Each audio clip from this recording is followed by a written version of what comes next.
Albert Einstein once said, "Everybody's a genius, but if you judge a fish by its ability to climb a tree, it will live its whole life believing that it is stupid." Ladies and gentlemen of the jury, today on trial we have modern day schooling. Glad you could come. Not only does he make fish climb trees, but also makes them climb down and do a 10-mile run. Tell me, school, are you proud of the things you've done? Turning millions of people into robots, do you find that fun? Do you realize how many kids relate to that fish swimming upstream in class, never finding their gifts, thinking they are stupid, believing they are useless? Well, the time has come, no more excuses. I call school to the stand and accuse him of killing creativity, individuality, and being intellectually abusive. He's an ancient institution that has outlived his usage. So, Your Honor, this concludes my opening statement, and if I may present the evidence of my case, I will prove it. Proceed. Exhibit A. Here's a modern day phone. Recognize it? Here's a phone from 150 years ago. Big difference, right? Stay with me. Here's a car from today, and here's a car from 150 years ago.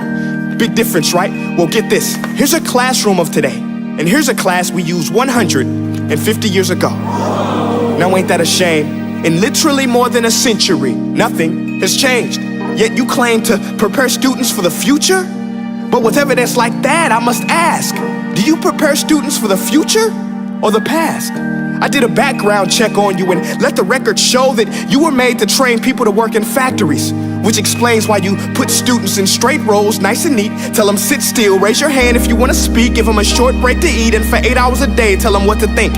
Oh, and make them compete to get an A letter which determines product quality, hence grade A of meat. I get it. Back then, times were different. We all have a past. I myself am no Gandhi. But today, we don't need to make robot zombies. The world has progressed, and now we need people who think creatively, innovatively, critically, independently, with the ability to connect. See, every scientist will tell you that no two brains are the same, and every parent with 2 or more children will confirm that claim. So please explain why you treat students like cookie cutter frames or snapback hats, giving them this one-size-fits-all crap. Watch your language. Sorry, Your Honor, but if a doctor prescribed the exact same medicine to all of his patients, the results will be tragic. So many people would get sick, yet when it comes to school, this is exactly what happens, this educational malpractice, where one teacher stands in front of 20 kids, each one having different strengths, different needs, different gifts, different dreams, and you teach the same thing the same way? That's horrific. Ladies and gentlemen, the defendant should not be acquitted. This may be one of the worst criminal offenses ever to be committed. And let's mention the way you treat your employees. Objection. Overruled. I want to hear this. It's a shame. I mean, teachers have the most important job on the planet, yet they're underpaid? No wonder so many students are short-changed. Let's be honest, teachers should earn just as much as doctors, because a doctor can do heart surgery and save the life of a kid, but a great teacher can reach the heart of that kid and allow him to truly live. See, teachers are heroes that often get blamed, but they're not the problem. They work in a system without many options or rights. Curriculums are created by policymakers, most of which have never taught a day in their life. Just obsessed with standardized tests. They think bubbling in a multiple choice question will determine success. That's outlandish. In fact, these tests are too crude to be used and should be abandoned, but don't take my word for it.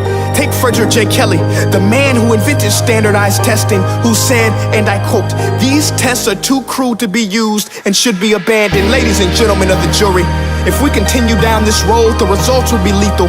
I don't have much faith in school, but I do have faith in people.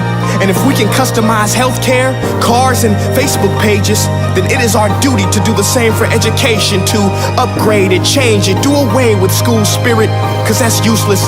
Unless we're working to bring the spirit out of each and every student, that should be our task.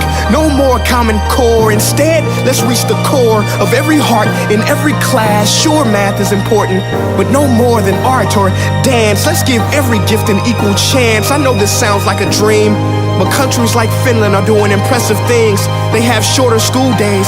Teachers make a decent wage. Homework is non-existent, and they focus on collaboration instead of competition. But here's the kicker, boys and girls. Their educational system outperforms every other country in the world. Other places like Singapore are succeeding rapidly. Schools like Montessori, programs like Khan Academy. There is no single solution, but let's get moving. Because while students may be 20% of our population, they are 100% of our future. So let's attend to their dreams, and there's no telling what we can achieve. This is a world in which I believe, a world where fish are no longer forced to climb trees. I rest my case.